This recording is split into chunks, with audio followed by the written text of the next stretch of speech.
llevan 75 años. Mi familia, mis abuelos, mis bisabuelos han sufrido esto.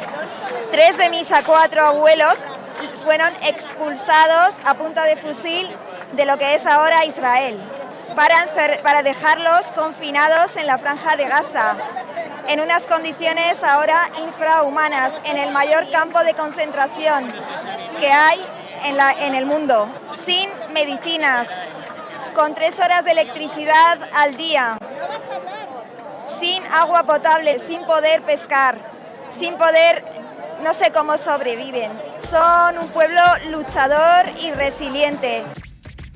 Imaginen, si para analizar la Guerra Civil Española, que es una referencia que ha sido muy usada últimamente para justificar el envío de armas a Ucrania, comparando el pacifismo con la no intervención criminal de las llamadas potencias democráticas de la época, imaginen que para hablar de la Guerra Civil Española, la izquierda tuviera que empezar diciendo que se cometieron brutalidades por parte de los dos bandos y afirmar, por ejemplo, que tan condenable es la masacre franquista de Badajoz como las ejecuciones de prisioneros en Paracuellos por parte de milicianos republicanos.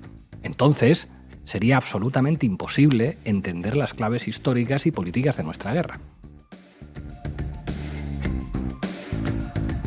La nuestra fue una guerra de clase que enfrentó a un bloque de poder oligárquico fascistizado, en la que el catolicismo fue su alimento ideológico, contra un bloque popular muy complejo, en el que las organizaciones del movimiento obrero y los distintos republicanismos encarnaban, con todas sus contradicciones y dificultades, la única esperanza de modernización democrática que había en España.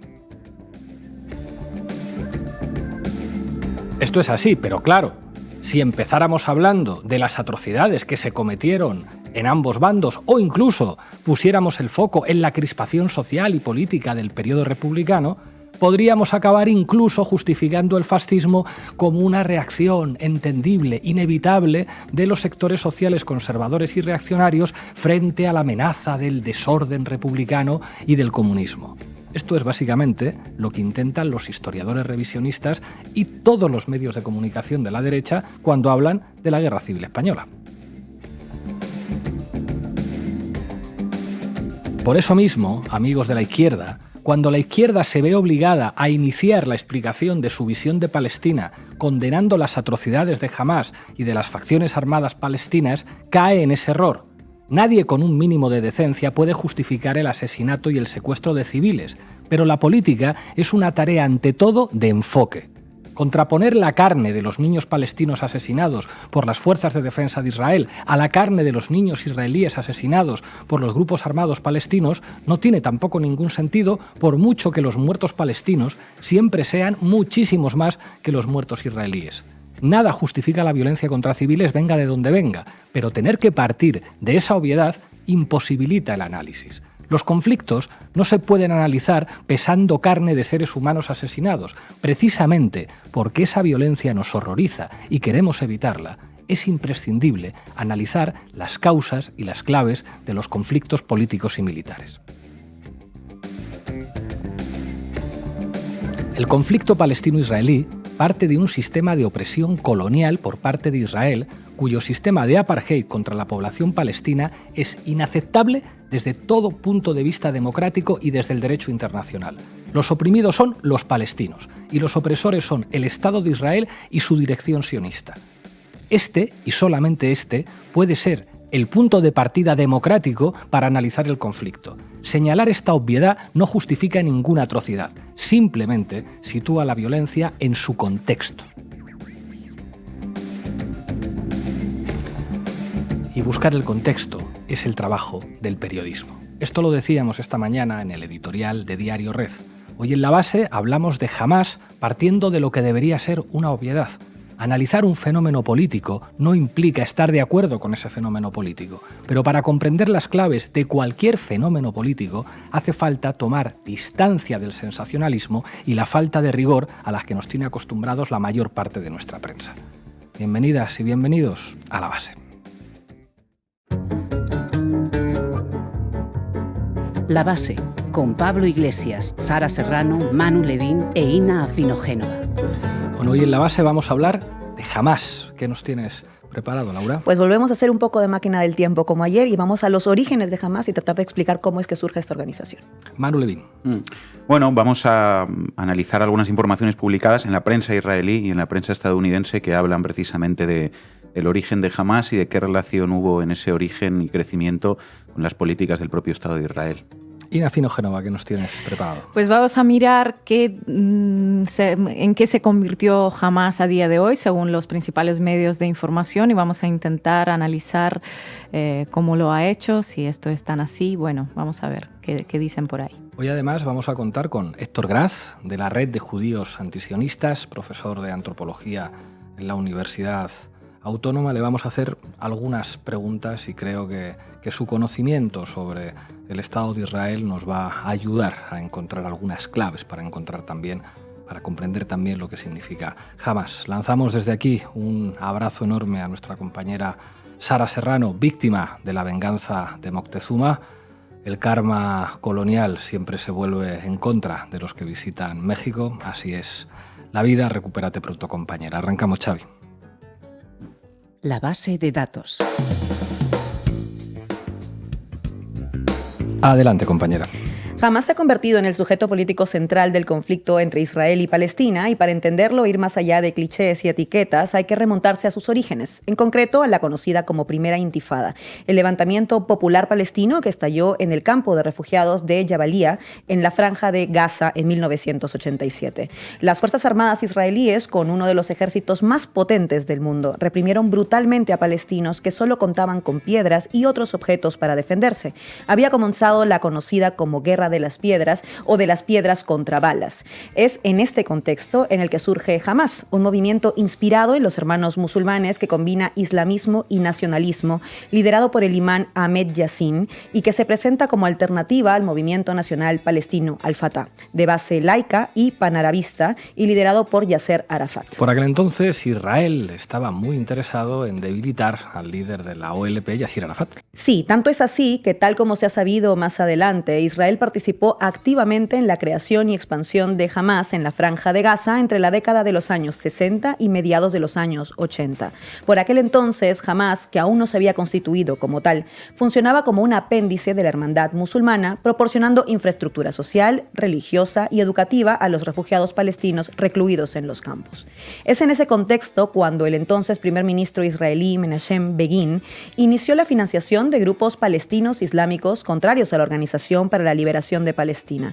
El objetivo prioritario era debilitar a su principal adversario, Yasser Arafat. Y si para ello había que apoyar a organizaciones contrarias a la existencia del Estado de Israel, se hacía el enemigo de mi enemigo es mi amigo.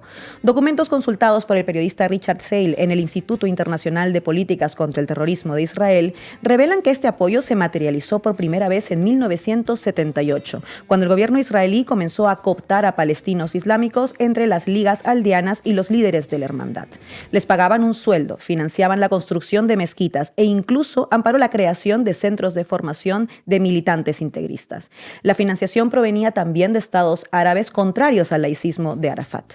Esto es algo que han confirmado diferentes autoridades israelíes en las últimas décadas, entre ellos el general israelí Yitzhak Segev, que actuaba como gobernador de Gaza y que en una entrevista con The New York Times en 1981 reconocía explícitamente el papel de Israel en la expansión de Hamás. El gobierno de Israel me daba un presupuesto y yo se lo hacía llegar a las mezquitas, señalaba. El responsable israelí de asuntos religiosos en la Franja de Gaza hasta 1994, Avner Cohen, también admitió esta vez en una entrevista con The Wall Street Journal que Hamás, a mi pesar, es una creación de Israel. Fue un error enorme y estúpido, agregó. En esta estrategia, los enemigos de mis enemigos son mis amigos, fue la misma que siguió Estados Unidos en Afganistán en los años 80, cuando apoyó militarmente a grupos islamistas que combatían al ejército soviético. Por aquel entonces los llamó guerrilleros por la libertad y no salió bien. El apoyo de Israel al germen de Hamás fue tal que las reuniones entre Ahmed Yassin y Mahmoud Saha, fundadores del movimiento, y las autoridades israelíes en Gaza eran habituales. En 1979, Tel Aviv les concedió un permiso oficial para crear Muhammad al-Islamiyya, la organización caritativa que sirvió de plataforma para la creación de Hamas. También les concedieron permisos para abrir la Universidad Islámica de Gaza, donde se formaron muchos de los cuadros dirigentes de Hamas. Y todo ello, según parece, insistimos, para contrarrestar la gran influencia política y el prestigio que entonces tenía la Organización para la Liberación de Palestina, ¿no? Así es. Prueba de ello es que el apoyo de Israel al movimiento nacionalista islamista no se interrumpió en 1984, cuando se descubrió un alijo de armas en Gaza que, según el grupo religioso, iba a ser utilizado contra su rival político, la Organización para la Liberación de Palestina. No fue hasta 1989, 2 años después de la constitución de Hamas, cuando Israel interrumpió su colaboración con el grupo islamista. El motivo, el asesinato de 2 soldados israelíes. Ahí la respuesta del Estado israelí fue contundente. Condenó a cadena perpetua a su antiguo aliado y fundador de Hamas, Ahmed Yassin, y deportó a casi 400 dirigentes del movimiento al Líbano. Y si el primer error de Tel Aviv habría sido dar combustible a la expansión de Hamas en Gaza, el segundo habría sido ponerles en contacto con la organización libanesa Hezbollah. La consolidación y crecimiento de Hamas se produjo tras la firma de los acuerdos de paz de Oslo. En 1993, con la mediación de Estados Unidos, Israel y la OLP, sellaron un acuerdo de paz con el que se pretendía poner fin a la guerra. Israel se comprometía a dar cierta autonomía a las autoridades palestinas a cambio de que estos reconocieran el derecho a existir del Estado de Israel. Para Arafat fue difícil convencer a los palestinos del acuerdo y Hamas encabezó la campaña de descrédito contra el líder de la OLP, acusándole de entreguista y de querer dividir a la Palestina histórica. Es entonces cuando el movimiento se radicaliza, se niega a formar parte de la recientemente creada Autoridad Nacional Palestina y comienza una campaña de ataques bomba contra objetivos militares y civiles israelíes. Hamas es catalogado como grupo terrorista por Israel, Estados Unidos o la Unión Europea, pero sus apoyos dentro del territorio palestino empiezan a crecer. En el aumento de sus apoyos internos tienen que ver la propia corrupción de la autoridad palestina y de Fatah, pero también su postura más nacionalista respecto a Israel, que terminó, además, incumpliendo los acuerdos de Oslo, si es que alguna vez pensó en cumplirlos. La segunda intifada, iniciada en el año 2000, se caracterizó por su extrema violencia. Israel no reconoce a ningún interlocutor palestino y por ello no cabe salida política al conflicto, únicamente militar. Es entonces cuando Hamas se convierte en un actor político mucho más relevante. Aunque Al-Fatah estaba en el gobierno palestino, Hamas se hizo fuerte en el campo de batalla gracias a la colaboración con grupos islamistas de terceros países como Qatar, Líbano o Irán. Durante el levantamiento cayeron sus principales líderes como Ahmed Yassin o Abdelaziz Rantisi, pero su influencia política se disparó. La acumulación de fuerzas que hizo Hamas durante la segunda intifada se hizo patente en 2006 con la celebración de las elecciones legislativas en Palestina. Hamas, el partido más radical, el catalogado internacionalmente como grupo terrorista, bajo el liderazgo de Ismail Haniyeh, ganaba las elecciones con una mayoría de 74 diputados y lograba así la legitimidad democrática. El documento oficial con el que se presentó a las elecciones, denominado Plataforma Electoral para el Cambio y la Reforma, y el programa de gobierno de Unión Nacional suponían además una ruptura ideológica respecto a la carta fundacional de Hamas. Y esto es importante que lo contemos porque casi ningún medio se hizo entonces eco del asunto. El islamismo pasaba a un segundo plano respecto al nacionalismo palestino. Las referencias a la lucha armada dejan de estar presentes y la destrucción de Israel da paso a la solución de los dos estados. De este modo, Hamas arrasó con el apoyo de islamistas, pero también de nacionalistas palestinos laicos desencantados con Al-Fatah, que veían a Hamas mejor posicionado para conseguir arrancar concesiones a la derecha israelí. Además, los documentos enfatizan la distinción entre judaísmo y sionismo, algo que contrasta con la Carta Fundacional de 1988, en la que ambos términos se utilizan indistintamente. Hamas afirma que su conflicto es con el proyecto sionista, no con los judíos por su religión. Hamas no lucha contra los judíos porque sean judíos, lucha contra los sionistas que ocupan Palestina. Son los sionistas, en cambio, quienes continuamente identifican el judaísmo y a los judíos con su propio proyecto colonial y su entidad legal. Pues esto es lo que decía aquel texto. Hamas daba entonces un paso más hacia un discurso, digamos, mucho más político que religioso y trataba de alcanzar una solución al conflicto asumiendo las reglas de la democracia occidental. No les dejaron. Así es. Muchas gracias, Laura. Guerra de una calle a otra corriendo para que no le caiga una bomba. Así, básicamente. bebiendo, ahora sin luz, sin electricidad, sin agua, sin comida, sin nada, con bombas encima de ellos y ya está. Y luego les llaman a ellos terroristas cuando no tenemos nada que hacer. Manu Levin, adelante. Vamos, Xavi. Titulares al banquillo. El análisis mediático de Manu Levin.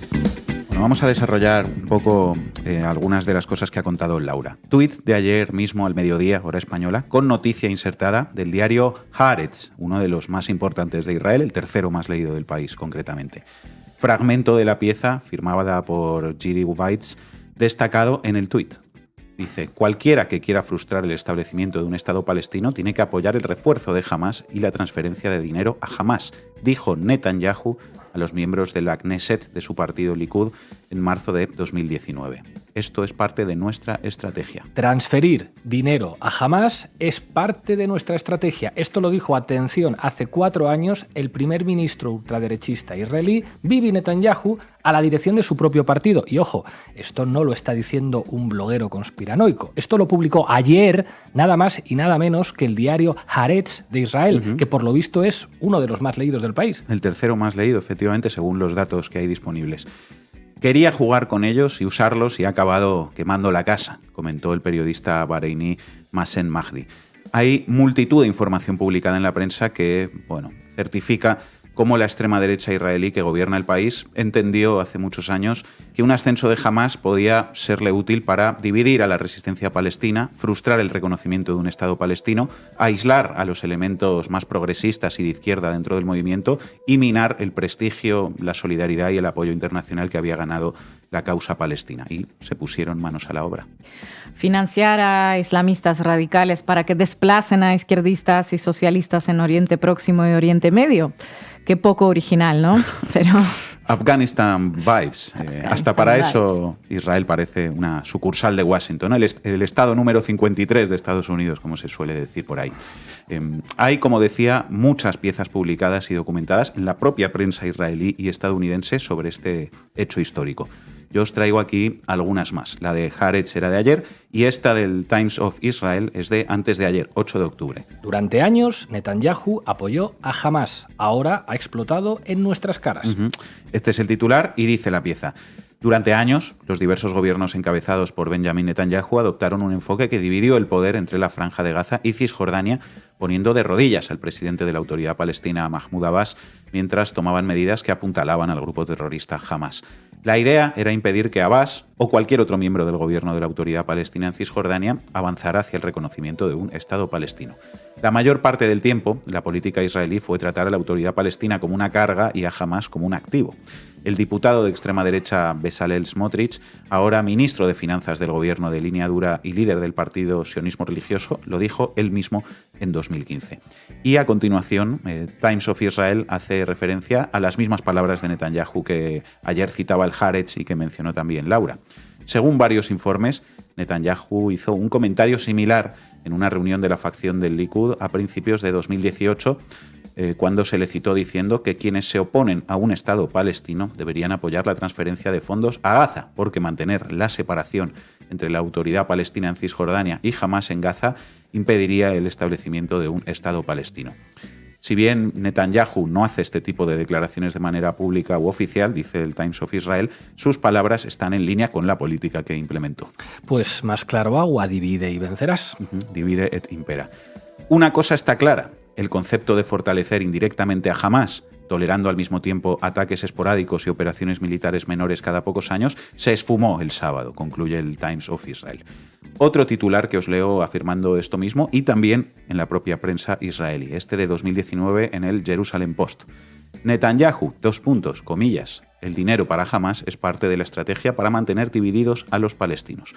Aquí el Jerusalem Post incluye la que sería la explicación de la derecha israelí sobre ese apoyo económico a Hamás. Dice, el primer ministro Benjamin Netanyahu defendió el permiso regular de Israel para que se transfirieran fondos cataríes a Gaza, diciendo que es parte de una estrategia más amplia para mantener a Hamás y la Autoridad Palestina separadas, dijo una fuente en la reunión de la facción Likud del lunes. Netanyahu explicó que en el pasado la autoridad palestina transfirió millones de dólares a Hamás en Gaza. Sostuvo que era mejor para Israel servir como conducto para garantizar que los fondos no se destinen al terrorismo. Ahora que estamos supervisando, sabemos que se destinará a causas humanitarias, dijo la fuente parafraseando a Netanyahu. Claro, seguro que se encargaron ellos mismos de transferir todo ese dinero a Gaza en lugar de que lo hiciera la Autoridad Nacional Palestina, porque les preocupaba mucho la situación humanitaria en Gaza y los derechos humanos. Claro, los derechos de los animales humanos, como dijo ayer el ministro de Defensa de Israel. Les preocupaban muchísimo y no han hecho otra cosa que demostrarlo, y sobre todo también en las últimas horas. Bueno, os cuento una pieza más hablando de esto, ya en 2009, hace 14 años, en el Wall Street Journal. Cómo Israel ayudó a engendrar a Hamás. Fue el titular. Y decía: al examinar los restos del bungalow de un vecino alcanzado por un cohete palestino, el funcionario israelí retirado Avner Cohen rastrea la trayectoria del misil hasta un enorme y estúpido error cometido hace 30 años.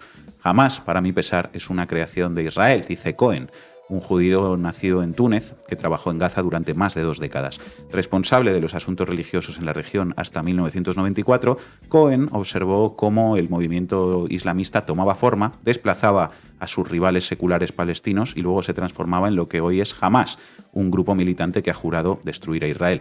En lugar de intentar frenar a los islamistas de Gaza desde el principio, dice Cohen, Israel los toleró durante años y en algunos casos los alentó como contrapeso a los nacionalistas seculares de la OLP y su facción dominante, Fatah, de Yasser Arafat. Israel cooperó con un clérigo lisiado y medio ciego llamado Sheikh Ahmed Yassin, incluso cuando estaba sentando las bases de lo que se convertiría en Hamás. En el Wall Street Journal saben de lo que hablan, porque su propio país también financió y apoyó a los integristas islámicos que acabarían formando Al-Qaeda. Lo hicieron para que les ayudaran a terminar con los socialistas de Afganistán. Ya saben ustedes cómo salió. Sí, de hecho, este propio diario neoyorquino, el Wall Street Journal, lo recuerda en esta misma pieza que estoy citando. Dice: una mirada a los acuerdos de décadas de Israel con los radicales palestinos, incluidos algunos intentos poco conocidos de cooperar con los islamistas, revela un catálogo de consecuencias no deseadas y a menudo peligrosas. La experiencia de Israel se hace eco de la de Estados Unidos, que durante la Guerra Fría consideraba a los islamistas un aliado útil contra el comunismo. Las fuerzas antisoviéticas respaldadas por Estados Unidos después de la invasión de Afganistán por parte de Moscú en el 79 se transformaron más tarde en Al-Qaeda. The Wall Street Journal también relata lo siguiente. Cuando Israel se encontró por primera vez con islamistas en Gaza en las décadas de 1970 y 80, parecían estar centrados en estudiar el Corán, no en la confrontación con Israel. El gobierno israelí reconoció oficialmente a un precursor de Hamás llamado Muhammad al-Islamiyya y registró al grupo como una organización benéfica. Permitió a los miembros de Muhammad establecer una universidad islámica y construir mezquitas, clubes y escuelas. Fundamentalmente, Israel a menudo se mantuvo al margen cuando los islamistas y sus rivales palestinos seculares de izquierda lucharon, a veces violentamente, por la influencia tanto en Gaza como en Cisjordania. Bueno, creo que va quedando más claro, ¿no?, lo que pasó aquí. Y yo me pregunto, ¿alguien en la gloriosa prensa española se habrá hecho eco, digo yo, en estos últimos días y en estas últimas horas de estas informaciones, ¿no? Porque es obvio que son enormemente relevantes para entender lo que está sucediendo hoy, ¿no? Pues poco en la gloriosa prensa española. La única pieza que he encontrado sobre esto hay que decir que la ha publicado el diario El Mundo. Hamás, a mi pesar, es una creación de Israel. Este es el titular. El grupo recibió el apoyo activo de Tel Aviv durante su creación para usarlo contra la Organización para la Liberación de Palestina, bajo el mismo supuesto que llevó a Washington a apoyar a los islamistas radicales que luchaban en Afganistán contra las tropas de Moscú. Israel participó activamente en la creación y expansión de Hamás en la Franja Palestina, apoyando con fondos a las mezquitas en las que se adoctrinaba a sus seguidores, pensando que así podían crear una fuerza que sirviera como polo antagónico a quien entonces era su principal adversario, la OLP de Yasser Arafat. El principio era el mismo que aplicó Estados Unidos en Afganistán en los 80. El enemigo de mi enemigo es mi amigo, y el resultado ha sido el mismo. Cuando Washington decidió que los grupos islamistas que combatían al ejército de Moscú no eran sino guerrilleros por la libertad, quizá no se paró a pensar el enorme riesgo que suponía apoyar a militantes inspirados por un ideario radical. O quizá tanto Estados Unidos como Israel sí lo hicieron, pero el cortoplacismo, se impuso a la razón, dice el diario El Mundo. Y todo esto es algo que, pese a estar ampliamente publicado, como estamos viendo, nunca ha estado en un primer plano en el debate público o mediático en Israel. Pero en estos últimos días ha aflorado un poco con estas piezas en el Haaretz ayer y en el Times of Israel antes de ayer, y también con algunas voces que lo han mencionado en televisión, ¿no? Uh-huh. Efectivamente, vamos a escuchar a una de estas voces en un vídeo que se ha hecho viral en los últimos días, en las últimas horas en Israel. Está en hebreo, subtitulado al inglés, pero ahora traducimos un poco a la vuelta, es breve. דנו תמיד מי זה החמאס, במו פיך אמרת שצריך לחזק את החמאס כדי לא לשאת ולתת את הרשות. העברת להם כספים באופן שיטתי. בוא נוציא את הפרוטוקולים, נדב ארגמן אמר לך, זה האויב. אמרת לא, עזוב את זה, עכשיו לא מתאים, שם לא מתאים. אתה ידעת תמיד מי זה החמאס, אתה בנית אותו ביודעין ובכוונת מכוון. Dijeron que debíamos fortalecer a Hamás. Les transfirieron dinero metódicamente. Siempre supieron lo que era Hamás, pero lo construyeron con sus propias manos. Tremendo. Bueno, en fin, para quien quiera profundizar un poco más en todo esto, les recomiendo que busquen en YouTube el reportaje que publicó en 2018 The Intercept, el medio fundado por Glenn Greenwald. Blowback, cómo Israel ayudó a crear a Hamás. Así se llama este vídeo, pueden buscar en YouTube. Y para acabar, un último comentario que me parece importante, y es que todo esto, creo yo, no debe ser interpretado de ninguna manera en modo teoría conspiranoica, ¿no? Como que Hamás es amigo de Israel o que actúa a las órdenes de Israel o que lo que ha sucedido este fin de semana ha sido como un autoataque, ¿no? Ni nada de eso que estoy escuchando por ahí. Por supuesto que Hamás es enemigo del Estado de Israel, y que es una fuerza política de la resistencia palestina que gobierna Gaza, y el hecho de que Hamás lidere en estos momentos la resistencia palestina en Gaza como resultado de toda esta historia, ni resta legitimidad a esa resistencia palestina ni la hace merecedora de menos solidaridad internacional. Pero lo que sí muestran estas informaciones es que la realidad es compleja, que la lógica, el enemigo de mi enemigo es mi amigo, ha operado en todo esto también, y que jamás ha podido aprovechar esas contradicciones para crecer y hacerse fuerte hasta lo que soy. Discúlpenos por informar, y si le gusta lo que contamos, ya saben, entren en canalred.tv y ayúdennos a crecer para dar información como esta. Gracias, Manu. Y ahora están en una situación muy mala, y no solo mi familia, sino toda Gaza, porque han estado sufriendo bombardeos, invasiones y cualquier genocidio desde 75 años. Nadie ha podido hablar una palabra. Ina Fino-Génova. Vamos. ¿Pa' qué me invitan? El análisis internacional de Ina Fino-Génova. Nos sorprendió este enorme colapso de Israel. Teníamos planeado lograr algunos avances y tomar algunos prisioneros para intercambiarlos. Este ejército resultó ser un tigre de papel. Estas son declaraciones de Ali Barakeh, dirigente de Hamás, exiliado en Beirut. Hace unas horas concedió una entrevista a la agencia Associated Press y ha hecho una serie de confesiones, desmentidos y advertencias también. Recuerden que ayer hablábamos aquí en la base de las versiones que rondan en torno a este ataque que tomó completamente por sorpresa a Israel y a su ejército, considerado uno de los ejércitos más poderosos de la región.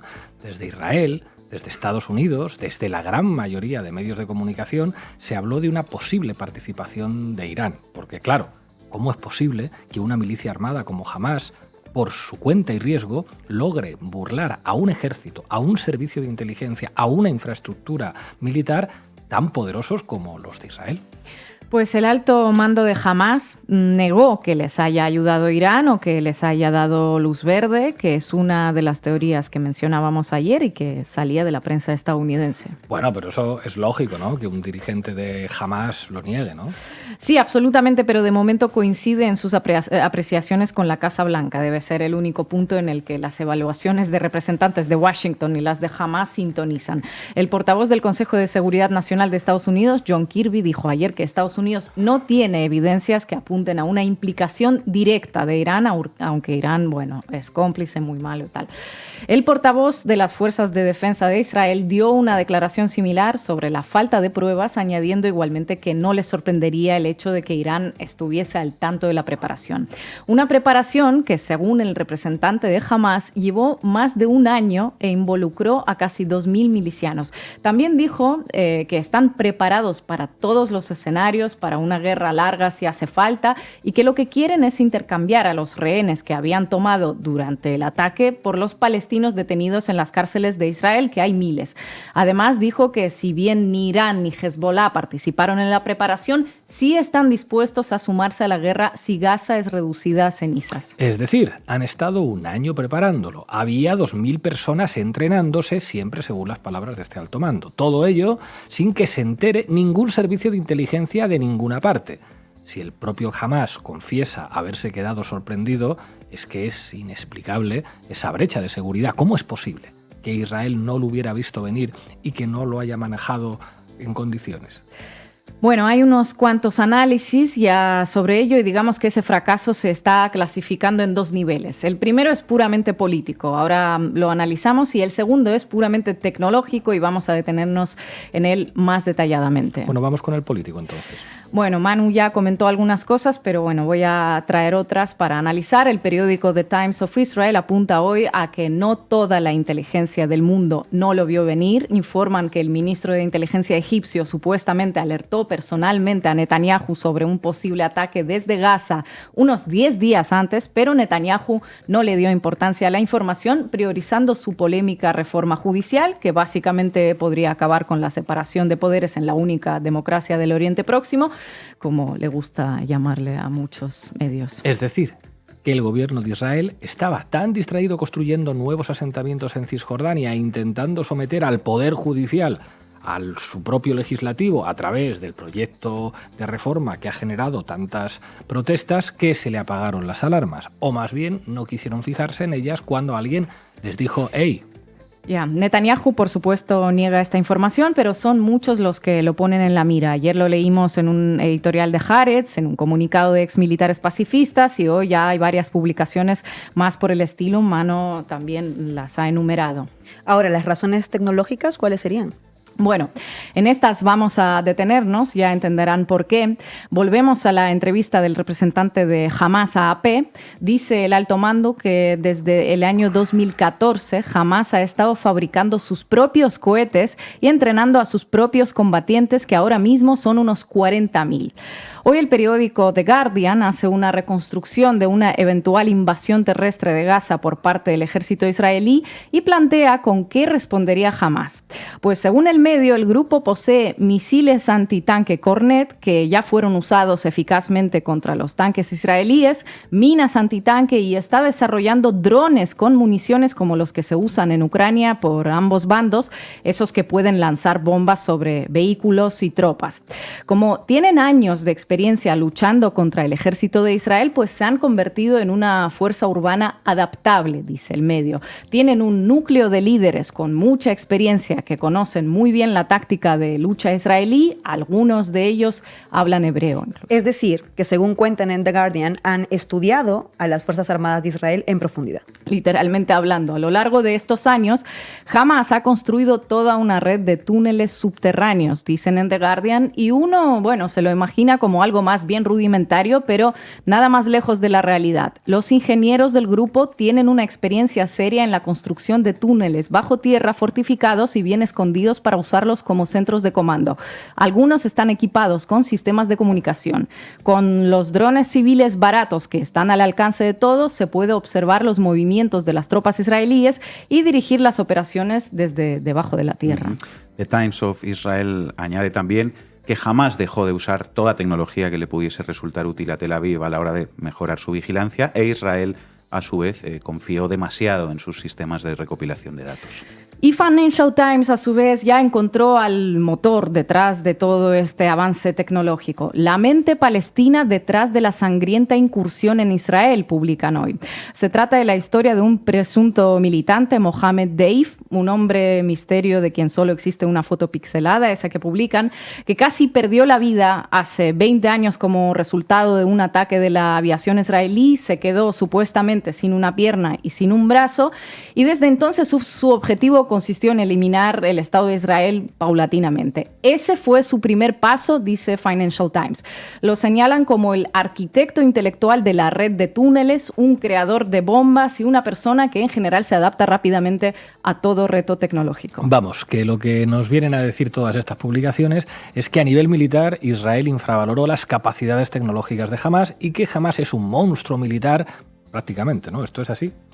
Militar, intelectual, tecnológico, y a eso voy. Tras repasar todas estas publicaciones, ¿a qué conclusión llega uno? Pues a la de que hay que prepararse para una gran guerra de Israel contra Hamás, ¿no? Como se dice en todos los titulares, o que pretenden que nos preparemos para ella, ¿no? Desde luego. Ya, ¿y qué significa esa gran guerra en realidad? Pues ya veremos, pero visto desde fuera lo que parece es que no va a ser contra Hamás. Va a ser una guerra de exterminio contra el pueblo palestino, como quieren muchos sectores de la ultraderecha israelí. Les he contado la información que ha salido hoy en varios medios, pero mi análisis de todo ello es que otra vez volvimos a ese discurso tan masculino, tan patriarcal de guerra, de a ver quién la tiene más larga. ¿Por qué nos están contando todas estas historias de lo que es ese grupo, de sus laberintos subterráneos que sabemos que existen desde hace años, de los misiles, los drones y demás cacharros para matar? Pues para demostrar que una intervención a sangre y fuego es justificable y necesaria, para que al ver esas imágenes de Gaza siendo borrada de la faz de la tierra, no se nos remuevan las tripas. Todo se justifica en que Hamás ha desarrollado una serie de túneles y tiene cohetes, y en los graves crímenes perpetrados hace unos días que nadie niega que lo son. Si agrandamos la potencia del enemigo, se justifica una intervención a toda potencia. Para los que no sean insultantemente jóvenes y tengan algo de memoria, esto ya se hizo en Irak. Se pintó a un ejército muy poderoso, adiestrado y curtido por la guerra, por el enfrentamiento entre Irán e Irak, y que era sumamente peligroso. ¿Se acuerdan de las fuerzas de élite de la Guardia Republicana de Saddam Hussein? Esto a mí ya me suena. Ya, y después se demostró lo que todos suponíamos, que eran 4 gatos con un equipamiento anticuado y destartalado que nada tenía que hacer contra el ejército más poderoso del mundo y los ejércitos de sus aliados. No duraron ni 4 días, se entregaron sin prácticamente oponer resistencia. Eso sí, por el camino se aprovechó para bombardear a civiles como si no hubiera un mañana, y para ellos, en efecto, no lo hubo. No hay que ser prodigio de la inteligencia y de la estrategia militar para saber que un presunto ejército formado por Hamás no va a ser rival para las fuerzas de defensa de Israel. Israel no supo prevenir el ataque de este fin de semana y se trató de un fracaso indudable de sus fuerzas armadas y de su inteligencia, pero no es la primera vez que le pasa. Le sucedió lo mismo hace 50 años, lo hablamos ayer, así comenzó la guerra de Yom Kippur. Vamos, que no es nada inédito. Y Hamás, por más que tenga drones y equipamiento militar, fue efectivo en esta operación porque luchó contra gente desarmada o desprevenida o ambas cosas. En el campo de batalla probablemente caerán como chinches contra una potencia militar como el ejército israelí, y no habrá ayuda que valga contra eso. Y por el camino, lo de siempre, destrucción y muerte de la mayor parte del pueblo palestino, que no quería, quiere ni querrá nada de esto si es que sigue existiendo después de esta batalla que se nos quiere presentar como equilibrada. Gracias, compañera. Vivimos en un mundo que parece sacado de una película de terror. Nos tenemos que levantar ahora, porque si no es ahora, ¿cuándo va a ser? Nadie está con nosotros, solo nosotros luchamos solos contra el mundo. Hoy nos acompaña Héctor Grad, de la Red de Judíos Antisionistas, profesor de Antropología en la Universidad Autónoma de Madrid. Héctor, muchísimas gracias por atender a la base. No, gracias a vosotros por invitarme.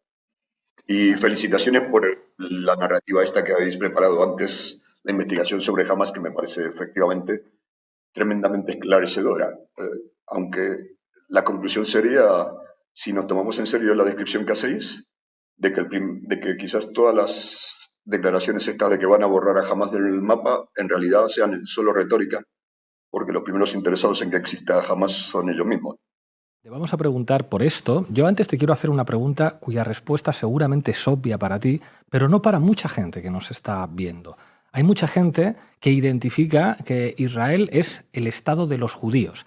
¿Qué diferencia hay entre Israel y los judíos? ¿Por qué esta identificación tan frecuente es completamente errónea? ¿Lo podrías explicar? Sí, bueno, esta es una falacia que efectivamente, como habéis dicho en algún momento, creo antes, fue fabricada por la propaganda sionista para justificar su propia existencia. Y es una falacia porque es una afirmación que hace aguas por los dos lados.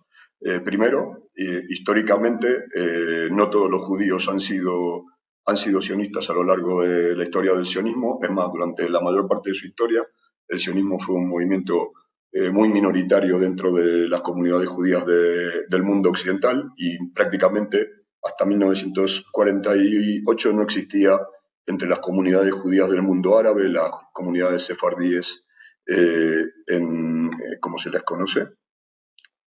Bueno, no voy a entrar en esto. Esto surge también de que existían distintas corrientes antagonistas e incluso militantemente combatientes del sionismo, tanto por la izquierda como por la derecha. No voy a extenderme en eso porque nos llevaría todo el programa, pero si os interesa seguimos después. Y por el otro, entonces esto hace que a lo largo de la historia no todos los judíos se consideren a sí mismos sionistas, y por el otro lado también está la cuestión de que, de hecho, la gran parte de los sionistas más enfervorizados hoy en día no son judíos, sino que son todas las corrientes de derecha y extrema derecha que se reconocen en Israel y se identifican con Israel como baluarte del orden occidental en el Medio Oriente. Efectivamente, Israel, a lo largo de su existencia y pese a sus pequeños deslices, se ha demostrado como la potencia militar y política que mejor defiende los intereses de Occidente y ordena a las demás por detrás. Un buen ejemplo son los acuerdos de Abraham, estos que se estaban negociando hasta ahora, y que uno de los objetivos del ataque de Gaza es intentar hundirlas, que es formar una OTAN del mundo árabe liderada, un frente prooccidental de todos los regímenes prooccidentales de la región, liderado detrás de Israel, por supuesto. Pero no solamente eso, sino que si uno mira globalmente quiénes son los mejores apoyos del sionismo hoy en día, no son otras que las fuerzas de extrema derecha tan conocidas para nosotros como Vox en España, o como podrían ser el Frente Nacional francés, el Freedom Party de Holanda, el Vlaams Belang belga, el Progress Party noruego, el People's Party de Dinamarca, la English Defense League o la administración de Trump y sus representantes para Europa, Steve Bannon, ¿no?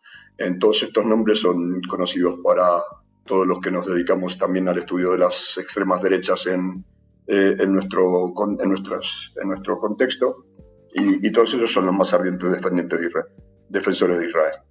Los que se sitúan en la primera fila, tanto por defender los, comillas, valores occidentales y también porque tienen un interés común, y aquí convergen en un frente islamófobo que tiene por principal objetivo discriminar a las poblaciones árabes residentes nacionalizadas en los países del norte de Europa, ¿no? Vale. Entonces, ni todos los judíos son sionistas, ni todos los sionistas son judíos. Y finalmente, yendo al Estado judío, el Estado judío, comillas, tiene un quinto de su población que no lo es, desde su fundación. Y eso lo convierte, de hecho, en un Estado plurinacional, les guste o no les guste, a pesar de que lo intenten invisibilizar.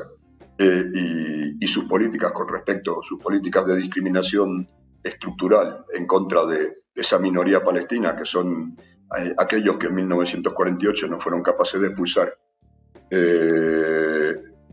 es una política racista de apartheid, ¿no? Laura. Buenas tardes, Héctor. Hemos hablado aquí de la situación contando las múltiples variables que coexisten desde hace más de 75 años en este caso, pero hemos hablado más en particular de Hamás. Volviendo a Hamás y a lo que mencionabas al inicio, ¿cómo se explica el apoyo que tiene una organización como Hamás en Palestina? Yo creo que lo habéis explicado muy bien y poco podría agregar, porque efectivamente, si habéis citado los tres factores que yo pienso que estoy completamente de acuerdo con vosotros, que son los tres factores fundamentales.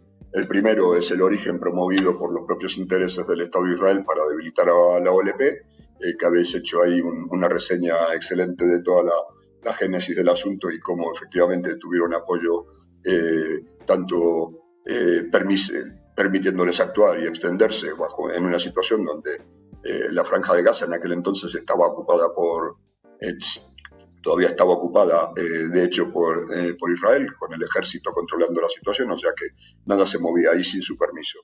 Y lo segundo es el vacío institucional. Bueno, claro, ahí faltó quizás, lo único que podría agregar es históricamente de dónde surge esa población de Gaza, ¿no? Que hoy, ¿cómo es que termina siendo que 2 millones largos de personas terminan hacinados en un territorio, en un rectángulo de 360 kilómetros cuadrados? Y Gaza hasta 1948 era un pequeño puerto pesquero, y que lo que recibió es un aluvión de palestinos y palestinas desplazadas por las fuerzas del ejército de Israel y las milicias sionistas desde el centro de Palestina. Expulsaron a la gente hacia el norte por una parte, hacia el este por la otra, y finalmente hacia el sur.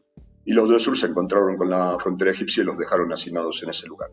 Desde siempre ha sido uno de los lugares más miserables de Palestina, por tener las peores condiciones de vida. No hay industria, es un lugar en el medio del desierto, era un lugar en el medio del desierto donde no había nada.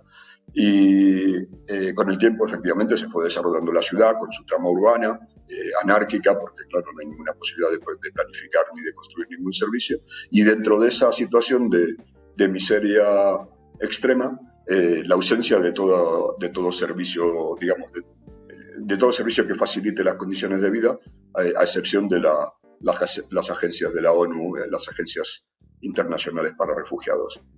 Eso creó un vacío que la red de servicios sociales de los hermanos musulmanes y luego de Hamas llenó con mucha eficacia.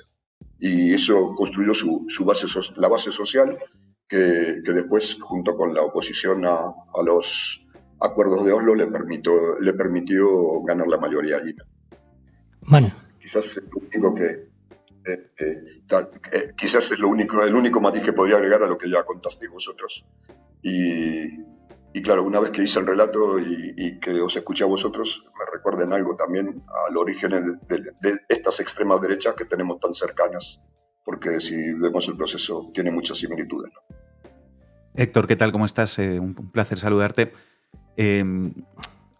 Intentando ir al plano de cuál podría ser la solución a este conflicto que ya se prolonga tantas décadas, bueno, hay una eternamente cacareada solución que sería la de los dos estados, ¿no? Un estado israelí y un estado palestino. Y luego, bueno, surge en algunos momentos otra posibilidad, ¿no? Que es la de un solo estado laico, democrático para todos los palestinos y para todo el territorio, ¿no? Que se dividió a partir de los años 40. Desde tu perspectiva, ¿qué solución es más deseable o más viable a día de hoy? Bueno, deseable y viable, creo que en este caso no coinciden. Y digamos que desde el punto de vista deseable, diría yo que hay poca opción.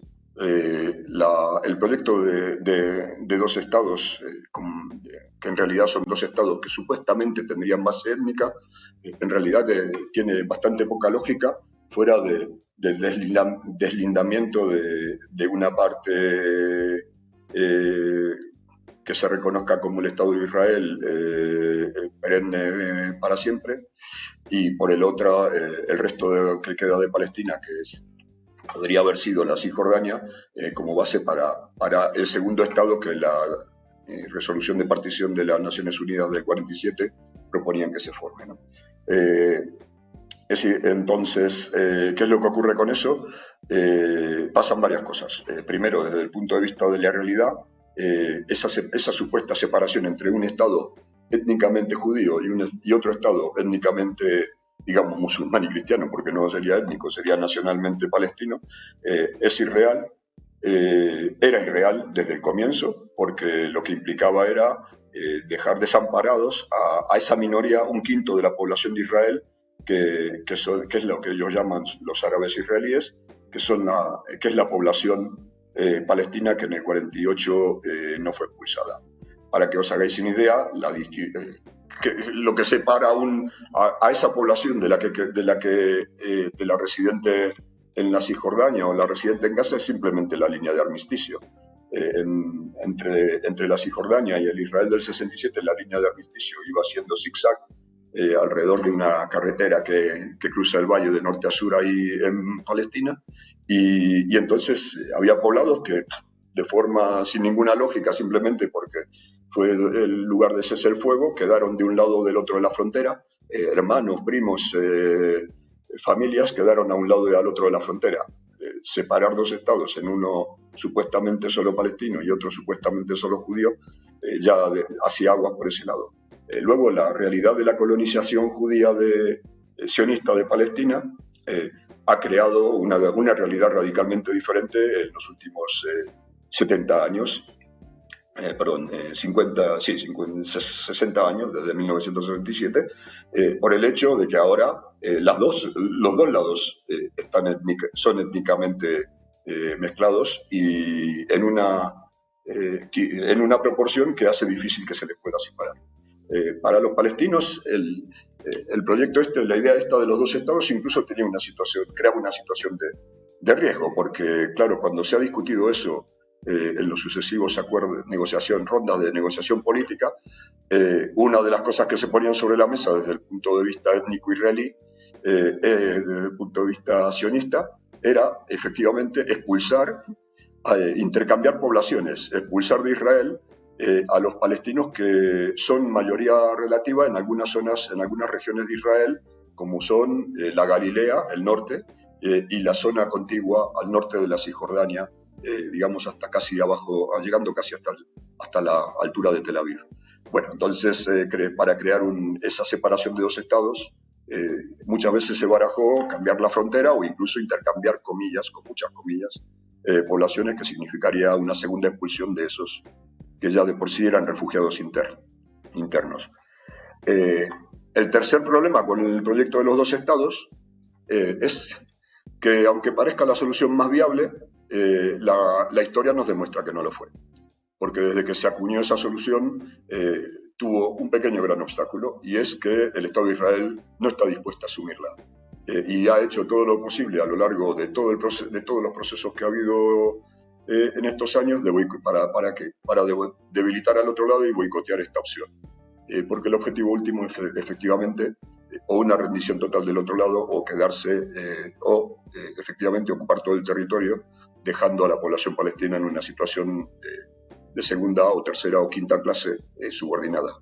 El estado de apartheid tal cual lo conocemos hoy, que existe tanto en el conjunto de Palestina como dentro del propio territorio de Israel, ¿no? Frente a eso, claro, durante mucho tiempo se dijo que la solución menos viable, más irreal, era la solución que tú propones como alternativa, y es crear un Estado que sería, de hecho, un Estado plurinacional. Esta fórmula de un Estado secular es un poco antigua, figuraba en la carta de fundación de la OLP, pero claro, veía aquello como una cuestión religiosa, secular frente a dos estados de base religiosa, cuando ninguno de los dos estados tiene base religiosa. Héctor, buenas tardes, muchas gracias. La opción alternativa... Nada, siga y ya le hago una última pregunta. Sí, la opción alternativa es un estado de todas y todas sus ciudadanos en igualdad de condiciones. Bueno, ahora estuvimos analizando algunas publicaciones que salieron estos días en la prensa acerca del hecho de que Israel le tomase por sorpresa este ataque. ¿Por qué ha sido posible que le pillase tan desprevenido al ejército, a los servicios de inteligencia? ¿Qué argumentos manejan ustedes? Bueno, yo creo que, otra vez felicitar la revisión anterior y entonces no quiero volver. Quizás hay dos cosas que, desde el punto de vista interno, de conocer la sociedad israelí, aparecen menos, aunque aparecen también en las autocríticas, digamos, de Breaking the Silence y de algunos de los periodistas de Haaretz, que es el elemento interno de la arrogancia colonial.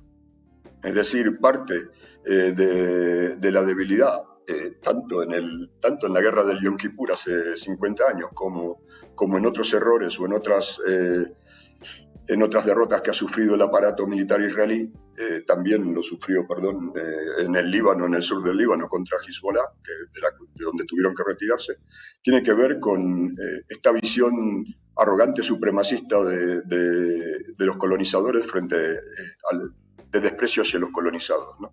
El mundo árabe es culturalmente inferior, no dispone de la tecnología tan avanzada y súper sofisticada que tenemos nosotros, ni nuestra capacidad de movilización, no dispone de los medios tecnológicos, por supuesto, y además, en el caso de Gaza, lo tenemos bien bajo la bota, entramos y salimos cuando se nos da la gana, les bombardeamos una semana sí y otra no, y les tenemos infiltrados hasta la médula, por drones, por las escuchas a través por las escuchas y los análisis de internet, de los teléfonos y la intercepción de mensajes en todos los medios, en todas las nuevas tecnologías, y finalmente por la infiltración humana, ¿no? Colaboracionistas o infiltrados en todos los lugares sensibles. Bueno, todo eso les da un sentimiento de autosatisfacción, de que nadie es superior a una superioridad, de que nadie es superior a ellos, que les hace muchas veces ponderar de forma equivocada la información que tienen disponible. Esto pasó en el 73 y pasó y creo que es también parte de lo que ocurre ahora, al margen de los otros factores que ya habéis descrito vosotros muy bien en la revisión de la prensa, ¿no? El segundo, entonces, diría arrogancia, la autosatisfacción, esto de saberse superiores. El tercer elemento, que está haberse enfocado en Cisjordania. El artículo, la declaración de Breaking the Silence es bastante clara respecto a eso. El ejército estaba, por decisión política, ocupada en apoyar a los colonos en la Cisjordania, en hacerle la vida imposible a los palestinos y palestinas allí, apoyando pogromos, apoyando ataques, sirviendo de defensa aplastando la resistencia en los casos en los que surge, y por lo tanto habían descuidado el flanco sur. Y quizás, básicamente creo que estas son las cuestiones. Héctor Graz, de la Red de Judíos Antisionistas, profesor de Antropología en la Universidad Autónoma. Muchísimas gracias por atender a la base. Hasta pronto. Hasta pronto. Gracias. Llegamos al final. Estamos muy satisfechos con las críticas y los elogios que está recibiendo esta cobertura que estamos haciendo del conflicto palestino-israelí y de lo que está suponiendo ahora el bombardeo contra la ciudad más densamente poblada del mundo. Para que podamos seguir haciendo nuestro trabajo es muy importante que aumente el número de socias y socios de Canal Red. Puedes hacerte socio en canalred.tv. Os vamos a dejar hoy con un tema en homenaje a la resistencia palestina en Gaza, de Michael Hurt. Es un tema de 2009 que tuvo mucho éxito. We will not go down, no nos rendiremos. Hasta mañana.